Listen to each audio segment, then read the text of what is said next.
invito a abrir su Biblia en Romanos capítulo número 3. Mientras que usted está buscando el pasaje, hoy vamos a considerar los versículos 21 al versículo número 25. Describir, hermanos, con detalle la condición que tiene una persona no ayuda en mucho. Por supuesto que podríamos nosotros considerarlo como el inicio de un cambio o de una mejora. Por ejemplo, cuando una persona reconoce que es alcohólica, pues dentro de los pasos, de los 12 pasos que hablan en Alcohólicos Anónimos, el primero de ellos es el reconocimiento de cuál es la condición que tú tienes. Pero aun cuando este es el primer paso, no serviría de mucho el reconocimiento de ellos si no supiéramos nosotros cómo es que podemos salir de la condición en la que nosotros estamos. Y para ejemplo, puedo hablar también acerca del pecado. Ya hemos dicho, porque los capítulos anteriores de Romanos han establecido que todos somos pecadores, tanto los gentiles como también los moralistas, y también eran los judíos culpables y eran pecadores. Y esto ya nos quedó bastante claro, pero ahora el problema que tenemos no es solamente identificar e incluso describir, como la semana pasada describíamos, a qué grado era la maldad en la cual nosotros nos encontrábamos, si no tenemos la respuesta respecto a qué es lo que sigue, o ahora qué. Ya sé que soy pecador, ya sé que estoy mal, ya sé que estoy alejado de Dios, ya sé que de continuo mis pensamientos no son los mejores, ya sé que mis palabras no son las mejores, ya sé que los caminos que transito tampoco son los mejores, pero entonces ¿ahora qué sigue? ¿O ahora qué nosotros podemos hacer? Esta pregunta es natural que nosotros nos la hagamos. Y es una pregunta, hermanos, que también se hicieron algunas personas cuando fueron confrontadas con el Evangelio. Por ejemplo, podemos citar a aquella ocasión en la cual Juan el Bautista salía a predicar y ahí en el desierto hablaba de una manera muy fuerte acerca del juicio que habría de venir, y la gente entonces le preguntaba al mismo Juan el Bautista y le decía: ¿y entonces nosotros qué vamos a hacer? O por ejemplo, el mismo Jesús en alguna ocasión también le preguntaron qué debemos de hacer para poner en práctica las obras de Dios. O también podemos darnos cuenta cómo el mismo joven rico se acerca con Jesús y le dice: Señor, ¿qué haré para heredar la vida eterna? O Pedro, cuando predica en el Pentecostés, vemos que después de que él cierra su mensaje, muchas de las gentes que estaban ahí entonces se preguntan o le dicen: varones hermanos, ¿qué haremos ante esta situación que ustedes nos están presentando? El mismo Pablo, cuando iba camino a Damasco y se encuentra con Jesús, entonces le pregunta también a Jesús, o le dice también a Jesús: Señor, ¿qué haré? Y así podríamos encontrar en diferentes partes de la Escritura que cuando alguien conoce cuál es su condición, sabe cuál es su condición, inmediatamente una pregunta normal y natural que tiene que hacer es: ¿y qué tengo que hacer ya que sé cuál es mi condición? ¿Cómo puedo salir de donde hoy yo me encuentro?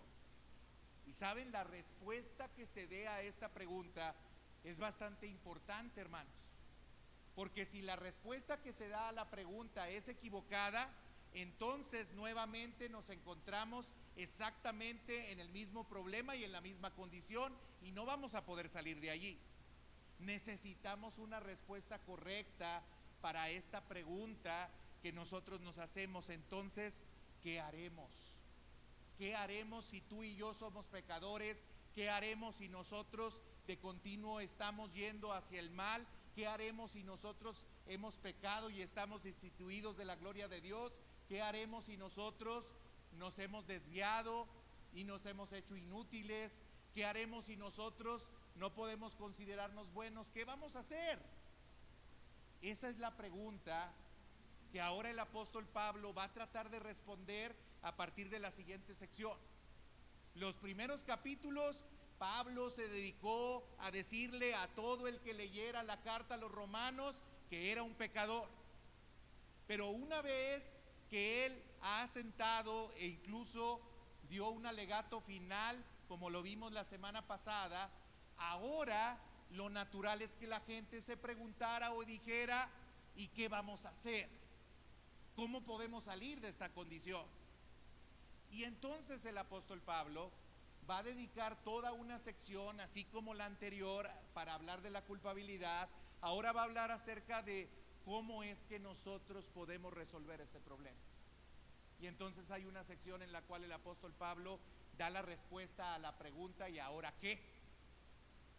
Y veamos entonces la primera parte de la respuesta que el apóstol Pablo da en los versículos 21 al 25. Vean lo que dice el apóstol Pablo: pero ahora, aparte de la ley, se ha manifestado la justicia de Dios, testificada por la ley y por los profetas, la justicia de Dios por medio de la fe en Jesucristo para todos los que creen en Él, porque no hay diferencia, por cuanto todos pecaron y están destituidos de la gloria de Dios, siendo justificados gratuitamente por su gracia mediante la redención que es en Cristo Jesús, a quien puso como propiciación por medio de la fe en su sangre, para manifestar su justicia a causa de haber pasado por alto en su paciencia los pecados pasados.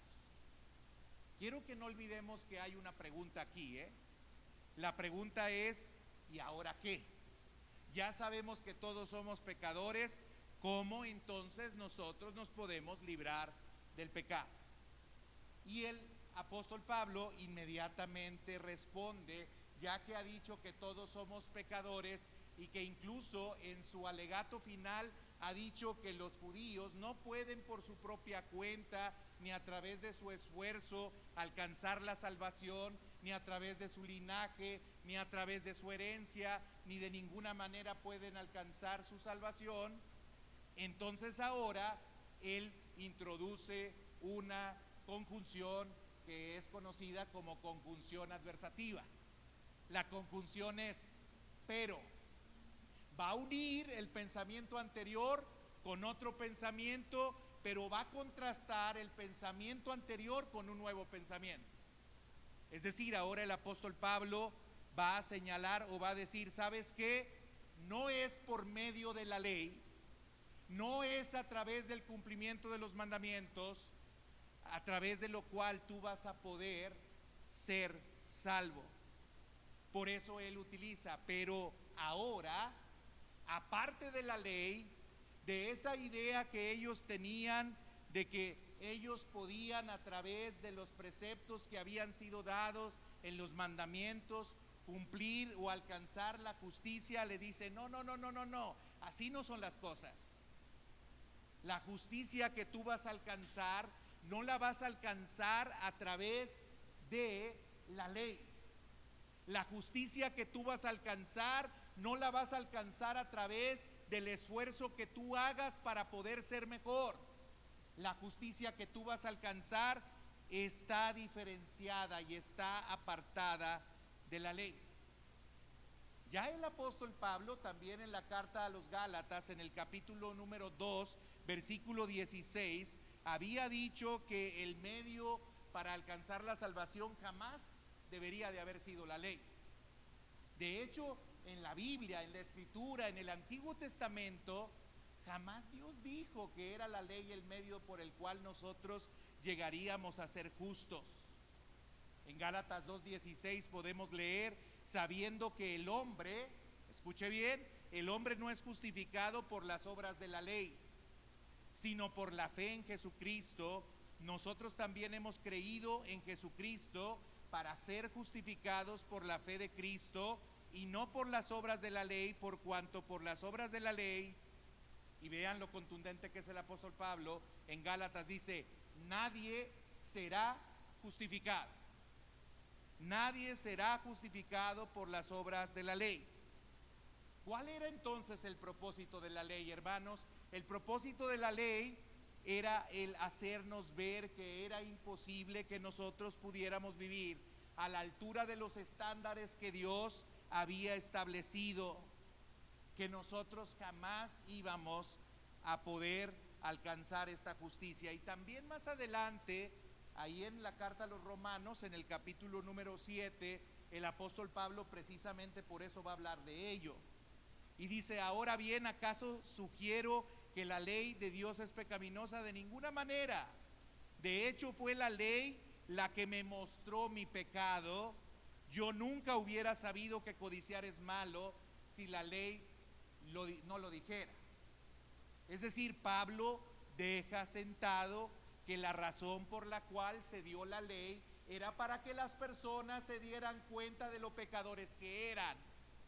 No se dio la ley para que a través de ella nosotros alcanzáramos la justicia, o a través de ella nosotros alcanzáramos la perfección.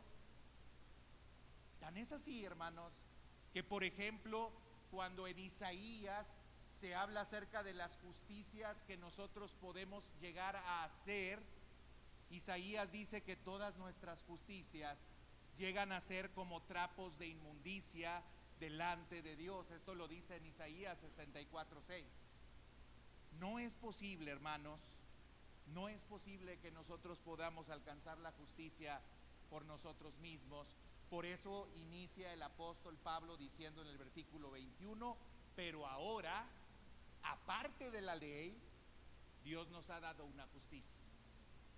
Hermanos, hay en realidad dos clases de religiones en este mundo. Solamente hay dos clases. Aunque usted pueda hablarme de muchas religiones, hay solamente dos. Una, la religión que dice que cada uno de nosotros podemos por nuestra propia cuenta, a través del cumplimiento de algunas reglas que establece la religión, alcanzar la perfección, la santidad y la justicia.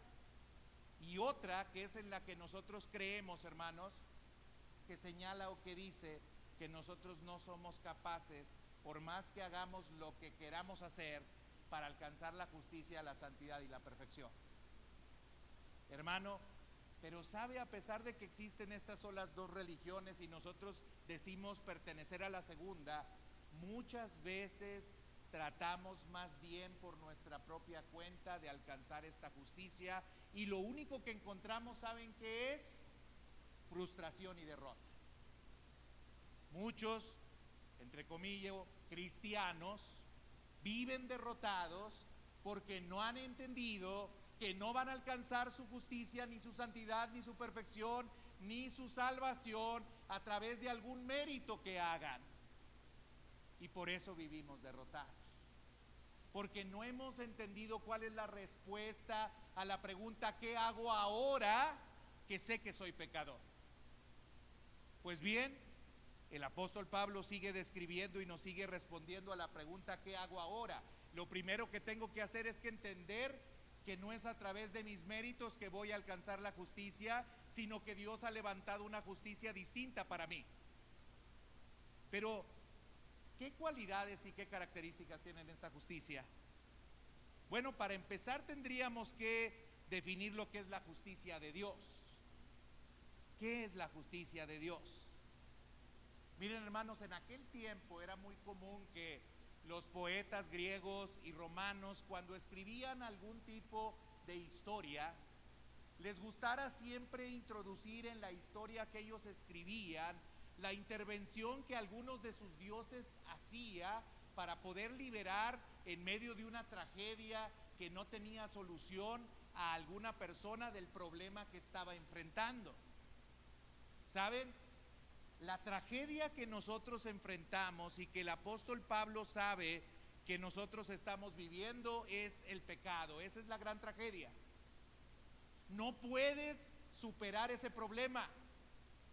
Aunque te levantes en la mañana y digas: Señor, ahora sí, le voy a echar ganitas, vas a ver, me voy a esforzar mucho, y apenas vas saliendo de la casa y se te atraviesa uno y no le dices nada, pero lo piensas. Porque hay algunos que son muy acelerados. Y luego apenas llegas a la oficina, y ya estás en la oficina o estás en el trabajo, y en el trabajo te presentan un problema, y el problema lo causó la misma persona que siempre lo causa. E inmediatamente te enojas y ya piensas mal de esa persona, e incluso si tienes la oportunidad, porque ya te tiene hasta el copete, vas y encaras a la persona y le dices hasta de lo que se va a morir. Pareciera que aunque tienes toda la voluntad desde el inicio del día, todo se va presentando de la manera completamente distinta a la que tú habías aspirado o habías soñado. O a lo mejor el problema no tiene que ver con eso. Quizás simplemente sales de tu casa y te encuentras con la dificultad de que el que siempre sale tarde de la casa volvió a salir tarde de la casa, y eso implica que vamos a llegar tarde al lugar que habíamos dicho que teníamos que llegar temprano. Y entonces no falta una palabra que le digamos a la persona, o no falta que pensemos alguna cosa, o no falta que enojados vayamos a toda velocidad atropellando a todo el que se nos presenta en el camino, porque estamos muy molestos y queremos manifestar a los demás que los demás se equivocaron y están mal y merecen que yo esté muy enojado. Hermanos, ¿qué vamos a hacer? O a lo mejor estoy hablando por alguna persona de otro planeta. A usted quizás nunca le ha pasado algo así, ¿verdad? Jamás ha encontrado alguna situación de esta naturaleza. Pues bueno, Dios tiene que levantar en medio de la tragedia que cotidianamente nosotros vivimos, tiene que levantar una justicia y tiene que hacer entonces que, aunque nosotros seamos pecadores, Él nos regale, Él nos dé, Él nos ofrezca, Él nos entregue una justicia que nosotros no tenemos. Es decir, tú sigues siendo el mismo, pero Dios te ve como si no lo fueras. Tú sigues batallando con las mismas cosas, pero Dios ya no te condena, sino que ahora a través de la justicia de Cristo, de la justicia que Dios te quiere dar, de la justicia y de la perfección que Él tiene, Él te mira como si tú fueras perfecto o como si tú fueras justo, aunque no lo seas. Hermanos, ese es el camino. Increíblemente Dios, hagan de cuenta que Dios dijo: no, hombre, tú no la haces para nada, no puedes, no la libras, te equivocas cada rato. Entonces, ¿qué voy a hacer? Ya no espero mucho de ti, ya no espero que tú lo logres, ya no espero que tú lo consigas, porque no lo vas a conseguir. Lo que necesitas es que yo automáticamente diga que tú eres lo que no eres, automáticamente diga que tú eres justo aunque no lo eres, que tú eres perfecto aunque no lo eres, que tú eres santo aunque no lo eres. Ahora necesitas que aparte del legalismo se levante una justicia diferente. Ya no son las leyes las que nos van a llevar a alcanzar la justicia, sino como dice Romanos 3:28, que el hombre es justificado por la fe sin las obras de la ley. Así es que Dios levanta una justicia que es aparte de la ley, pero también una justicia, hermanos, que estaba fundada en una revelación que Dios había dado. Es decir, el apóstol Pablo está hablándoles a estos judíos, o le está hablando a estos hermanos cristianos, y ahora les está diciendo: ojo, lo que les estoy diciendo no es una novedad. Lo que les estoy diciendo no es algo que se le ocurrió ahora recientemente a Dios en vista del éxito no obtenido. Lo que les estoy platicando y les estoy diciendo que Dios hizo no es algo que sea una ocurrencia del momento. Dios siempre reveló y siempre dijo que levantaría esta clase de justicia. Dios siempre habló de esto. Por eso el apóstol Pablo dice ahí enseguida: se ha manifestado la justicia de Dios. Y luego añade y dice: testificada por la ley y por los profetas. La ley y los profetas habían situado o habían señalado o habían dicho que la única forma en la cual las personas iban a alcanzar la justicia era a través de Jesucristo. Por eso Jesús, no sé si acuerde usted de aquel pasaje en Juan capítulo número 5, en el versículo 39, que está hablando con algunos que decían: ser fariseos, y les dijo a los fariseos: escudriñar las escrituras, porque ellas hablan de mí, y a vosotros les parece que en ellas encontráis la vida eterna.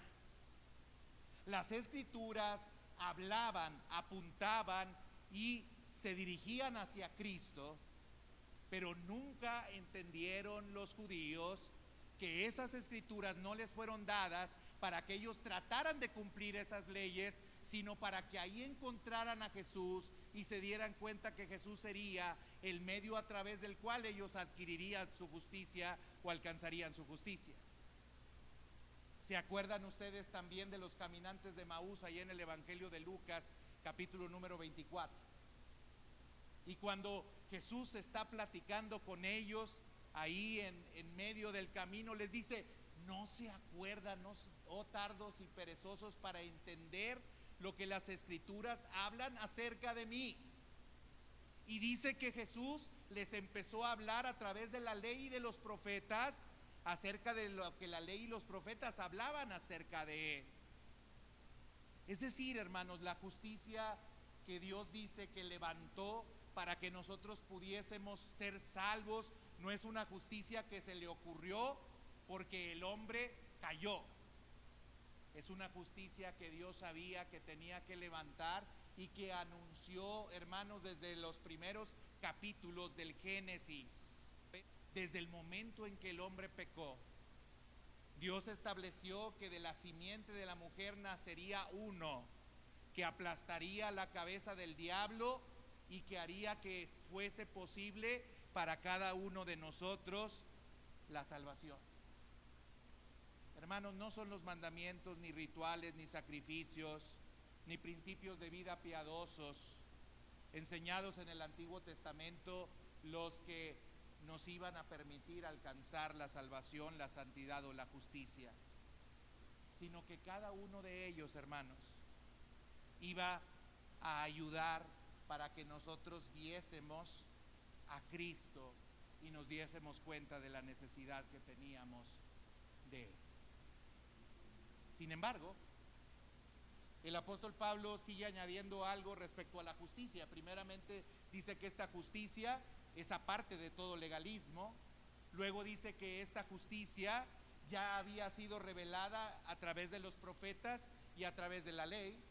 Pero ahora también dice que esta justicia, aunque ya es anunciada, es una justicia que se puede adquirir solamente por medio de la fe. Es decir, si usted ya estaba contento porque dijo: ay, es que todos somos pecadores, y entonces Dios estableció un medio para que yo pueda ser justo o salvo, y entonces en automático, como todos somos pecadores, de manera universal, entonces todos vamos a ser salvos, porque nadie por su propia cuenta se puede salvar. Pero Pablo no está levantando un universalismo, es decir, Pablo no está diciendo que todos van a ser justificados, sino que dice que la justicia de Dios, versículo 22, por medio de la fe en Jesucristo, para todos los que creen en Él. Esa justicia, hermanos, es solamente para aquellos que creen en Él. Y ese, hermanos, siempre ha sido el camino de salvación. Si usted va a la carta a los Hebreos, en el capítulo número 11, se va a dar cuenta cómo en la carta a los Hebreos se habla acerca de los hombres de la fe, y habla acerca de que es por la fe que ellos pudieron conseguir las bendiciones y la salvación. Solo la fe es el medio para que nosotros podamos ser salvos. Y Pablo va a ser bastante extenso en aclarar y afirmar constantemente que es por medio de la fe que nosotros podemos tener esta justicia. En el capítulo número 4, en el versículo 5, dice: al que no obra, sino cree en aquel que justifica al impío, su fe le es contada por justicia. Y luego en el versículo 13 dice: no por la ley fue dada a Abraham o a su descendencia la promesa de que sería heredero del mundo, sino por la justicia de la fe. Así que, hermanos, Fíjense qué bendición para cada uno de nosotros. Si usted es de los que anda mortificado y anda siempre preocupado y siempre anda cargado porque piensa que nunca da el kilo, o piensa que usted nunca da la estatura, o piensa que usted nunca da la nota, pues yo quiero decirle a usted: descanse, descanse. No se trata de lo que nosotros hagamos, se trata de lo que Cristo hizo. Descanse, descanse en la gracia de Dios y descanse en la fe de Dios. Sin embargo, algo que debo de aclararle, hermano, es que la fe verdadera nos ayuda a vivir de acuerdo a los principios del reino de Dios. Es decir, esto se va a dar de manera natural si nosotros tenemos fe en Cristo, y aquel que tiene fe en Cristo tiene una vida nueva, una vida distinta. Hermano, lo que tendríamos que cerciorarnos es si nosotros tenemos una fe genuina. Porque la fe no se trata de un asentimiento solamente intelectual o un entendimiento intelectual de algo. Incluso por eso también la Escritura aclara: tienes fe, lo dice Santiago, bien haces, también los demonios creen y tiemblan. Pero la fe de un demonio no le hace salvarse. Es decir, los demonios saben, entienden, comprenden plenamente quién es Dios, el poder que Dios tiene, pero eso no los mueve de ninguna manera al arrepentimiento ni al cambio. La fe genuina, hermanos, nos mueve a ser diferentes, produce un cambio importante y representativo en nosotros. Mire, hermanos, para ser claros, esta fe que no es genuina, esta fe que no es verdadera, esta fe que es falsa, es una fe que el mismo Jesús dijo que algunos iban a tener. Vaya conmigo, por favor, a Juan capítulo 8, versículo número 31. Fíjense lo interesante de estas palabras dichas por Cristo. Él dijo entonces Jesús a los judíos que habían creído en Él. Escuchen lo que está diciendo, dijo a los judíos que habían creído en Él: si vosotros permanecereis en mi palabra, seréis verdaderamente mis discípulos, y conoceréis la verdad, y la verdad os hará libres. Vean cómo inicia Jesús diciendo: Él les dijo a aquellos que habían creído en Él: si permanecen en mi palabra. Y luego agrega: seréis verdaderamente mis discípulos, y conoceréis la verdad, y la verdad los hará libres. La verdadera fe, hermanos, nos hace permanecer en obediencia a la palabra de Dios. Si esto no está pasando en nosotros, hermanos, pues entonces nosotros hemos entendido solamente intelectualmente lo que es la fe, pero no hemos vivido ni hemos experimentado una nueva vida a través de la fe que tenemos en Cristo. Hermanos, de otra forma se lo podría explicar. Los hijos generalmente se parecen a los padres. Por eso también Jesús les decía: ustedes, su padre es Satanás, porque Satanás es padre de mentira y ustedes son mentirosos. Nosotros nos tendríamos que parecer a nuestro Padre, que es Dios. Si hemos tenido un nuevo nacimiento, si nosotros ahora tenemos una nueva vida, entonces nosotros tenemos que presentar las cualidades y las características que Dios tiene, hermano. Y yo le quisiera preguntar a usted: ¿usted tiene esos atributos y esas cualidades de Dios? Había un predicador que se llamaba W. Tozer y él decía: algo ha ocurrido con la doctrina de la justificación. La fe de Pablo y de Lutero fue una cosa revolucionaria que agitó la vida entera del individuo e hizo de él una persona totalmente diferente. Se apropió de la vida en todos sus aspectos y la llevó a la obediencia a Cristo. Tomó su cruz y siguió a Jesús sin intención alguna de volver atrás. Se despidió de los viejos amigos tan ciertamente como Elías lo hizo al montarse en el carro de fuego y ser llevado por el torbellino. Trajo un cierto sentido de finalidad, se cerró al instante sobre el corazón humano como una trampa, captó al hombre y desde ese momento en adelante lo convirtió en el feliz siervo por amor del Señor. ¿Qué estaba diciendo este predicador?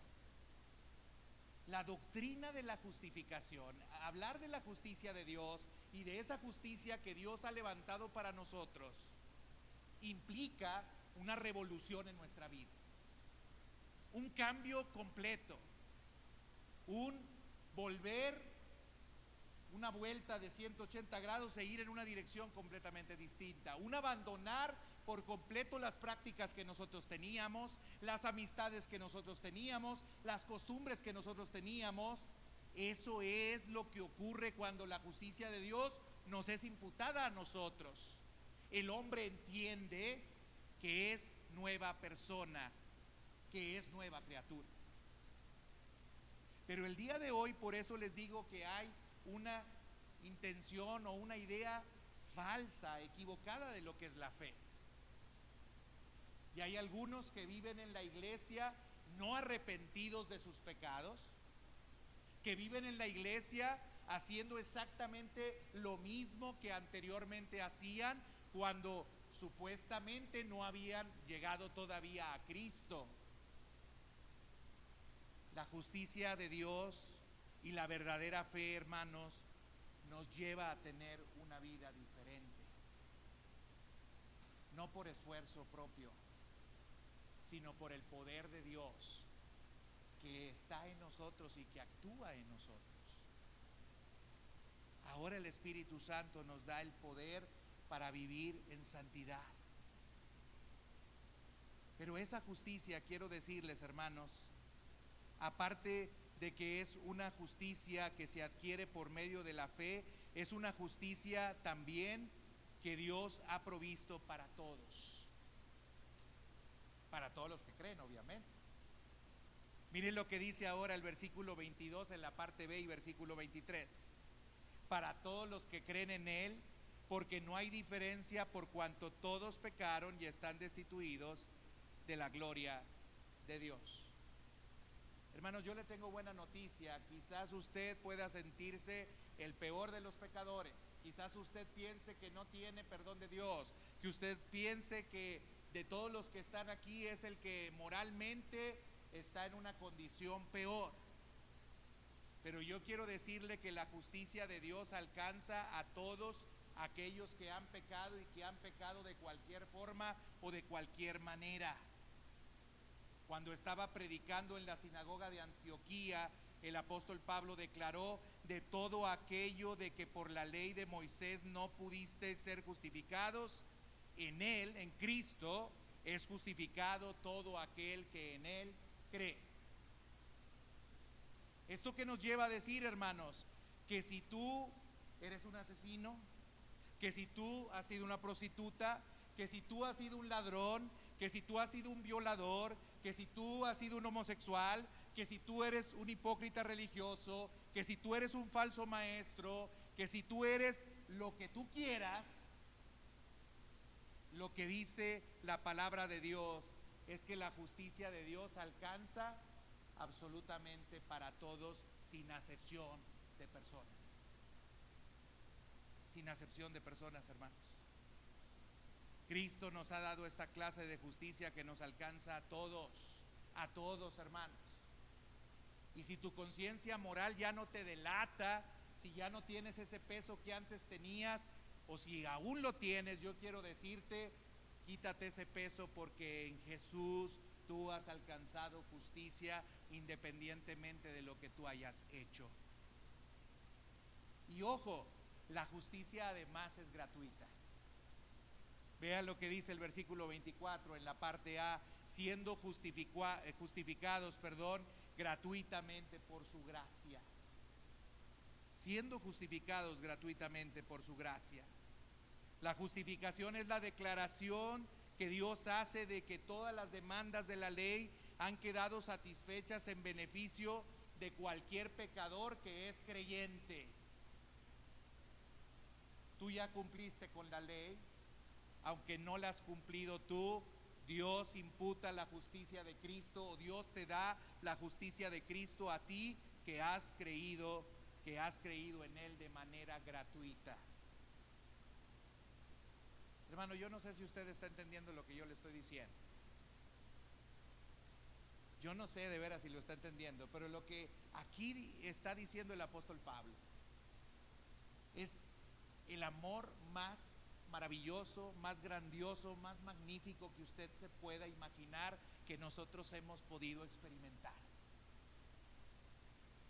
El amor que no tiene límites, que excede a todo conocimiento. Lo que está pasando aquí y lo que está declarando aquí el apóstol Pablo es que tú estabas frito, yo estaba frito, yo no tenía ninguna posibilidad alguna de tener comunión con Dios ni de ir al cielo. Lo único que tenía que sufrir y tenía que pasar conmigo es irme al infierno. Estaba apartado de Dios, estaba bajo la ira de Dios, estaba ajeno a los pactos de Dios, pero Dios en su grande amor y por su gracia, porque Él quiso, porque Él nos dio ese regalo, nos trasladó en un instante y en un momento del infierno al cielo.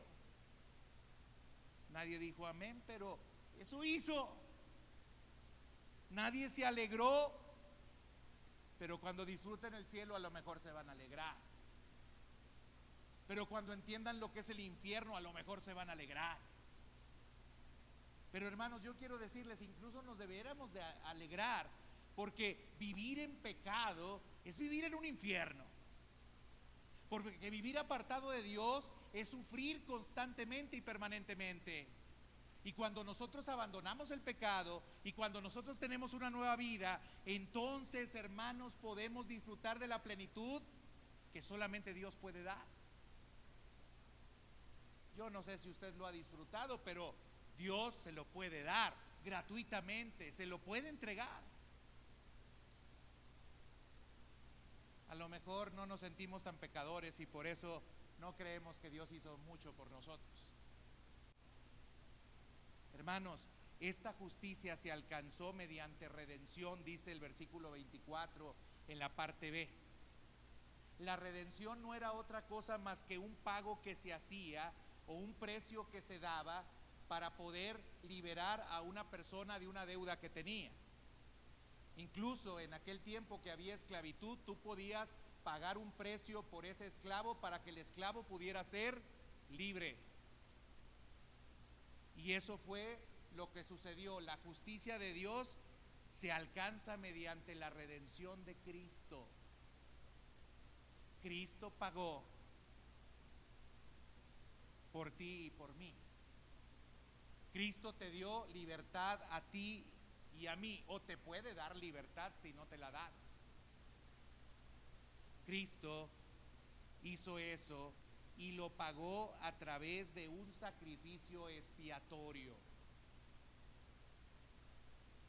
Por eso también el apóstol Pedro en alguna de sus cartas decía que nosotros no hemos sido comprados con oro o plata, sino que hemos sido comprados a precio de sangre. Hemos sido comprados con la sangre de Jesucristo. Él ha sido la propiciación por medio de la fe en su sangre.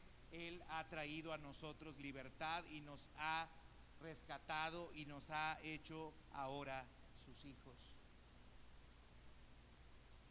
El que tú seas declarado justo costó mucho, costó la vida de Cristo Jesús. Recuerden que estamos contestando una pregunta. Y la pregunta es, ¿y ahora qué? Tú eres pecador, ¿y ahora qué? Yo soy pecador, ¿y ahora qué? Estamos contestando una pregunta, ¿y ahora qué? Bueno, ante el pecado y condenación en la que estábamos, la respuesta es esta: Dios tuvo que hacer algo y Él decidió justificarnos por medio de la fe de manera gratuita. Él nos justificó haciendo un pago, y ese pago fue la muerte de Jesús. Y por eso, hermanos, han habido personas que, entendiendo cabalmente lo que Dios hizo por ellos, han escrito cosas hermosas. Hay himnos tan bellos en los cuales se denota el entendimiento que la persona tenía de lo que había vivido y de lo que había pasado en ella por medio de la fe que había depositado en Cristo. Y hubo un himnólogo llamado Horacio Bonar, escocés del siglo XIX, que en una de las estrofas de alguno de sus himnos él decía: no lo que han hecho mis manos pueden salvar mi alma culpable, no lo que mi carne ajetreada ha producido puede sanar mi espíritu, no lo que siento o hago puede darme paz con Dios, no todas mis oraciones y suspiros y lágrimas pueden soportar mi tremenda carga. Tu gracia solo, oh Dios, puede hablarme de perdón. Tu poder solo, oh Dios, puede romper este yugo lacerante. Ninguna obra sino la tuya, ninguna otra sangre lo hará. Ninguna fuerza sino la que es divina puede llevarme con seguridad al otro lado. Solamente Dios, hermano. Solamente por su justicia, solamente por su gracia, solamente por su perdón, solamente por eso. Pero ahora te sigo preguntando, ¿y ahora qué? Dios hizo eso, pero ¿cuál es nuestra respuesta? Dios te responde: en medio de tu pecado yo hice esto, pero ¿ahora qué nosotros? ¿Ahora qué nosotros? Y a través de otro himno, quizás Jesús podría muy bien preguntarnos: mi vida di por ti, mi sangre derramé, por ti inmolado fui, por gracia te salvé, por ti inmolado fui, ¿qué has dado tú por mí? ¿Qué has dado tú por mí? Mi celestial mansión, mi trono de esplendor, dejé por rescatar al mundo pecador. Si todo yo dejé por ti, la pregunta es: ¿qué dejas tú por mí? Reproches, aflicción y angustias yo sufrí, la copa amarga fue que yo por ti bebí. ¿Qué sufres tú por mí? De mi celeste hogar te traigo el rico don, del Padre Dios es de amor la plena salvación, mi don de amor te traigo a ti. ¿Qué ofreces tú por mí? ¿Y ahora qué, hermanos? ¿Y ahora qué? Dios nos dice: tú eres un pecador y merecías morir, pero yo no quise que tú murieras. Yo morí por ti. Yo me entregué por ti. Pero ahora yo te pregunto: ¿y ahora qué tú? ¿Y ahora qué tú? Él sufrió, ¿y ahora qué tú? Él te dio ese don, ¿y ahora qué tú?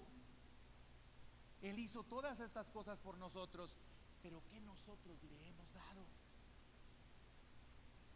Es gratuito, sí, pero tiene que ser genuino, hermanos, y tiene que ser verdadero. Si verdaderamente has confiado en Jesús, se tiene que notar.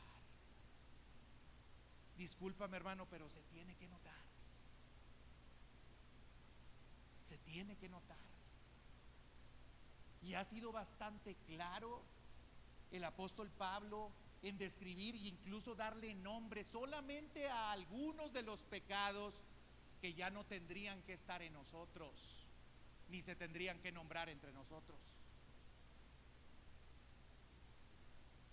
Vaya al capítulo 1, lea los versículos 28 al versículo 31 y vea solamente unos cuantos de los pecados que dice el apóstol Pablo, en lo cual se encontraban en otro tiempo los gentiles, o en el cual se encuentran aquellos que están apartados de Dios.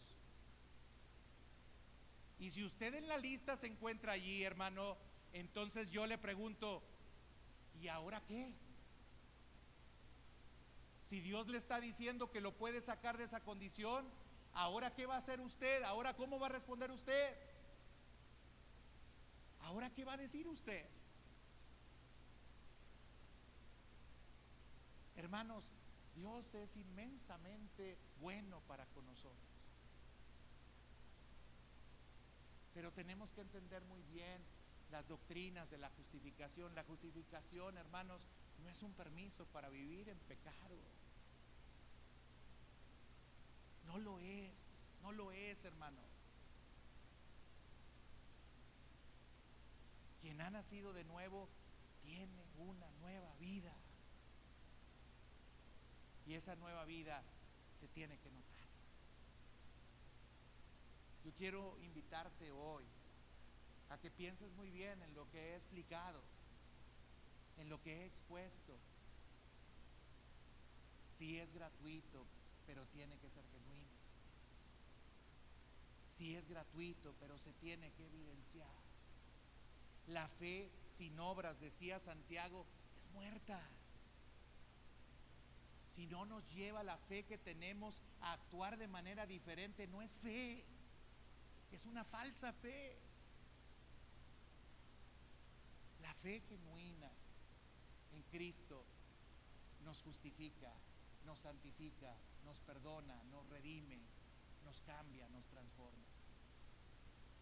Y hoy yo quiero decirte, si no has tenido esa fe genuina, hoy Dios te llama a que creas genuinamente y a que vengas a Él. Vamos a ponernos de pie y cada quien en su corazón vaya resolviendo lo que el Espíritu Santo le haya hablado, le haya dicho.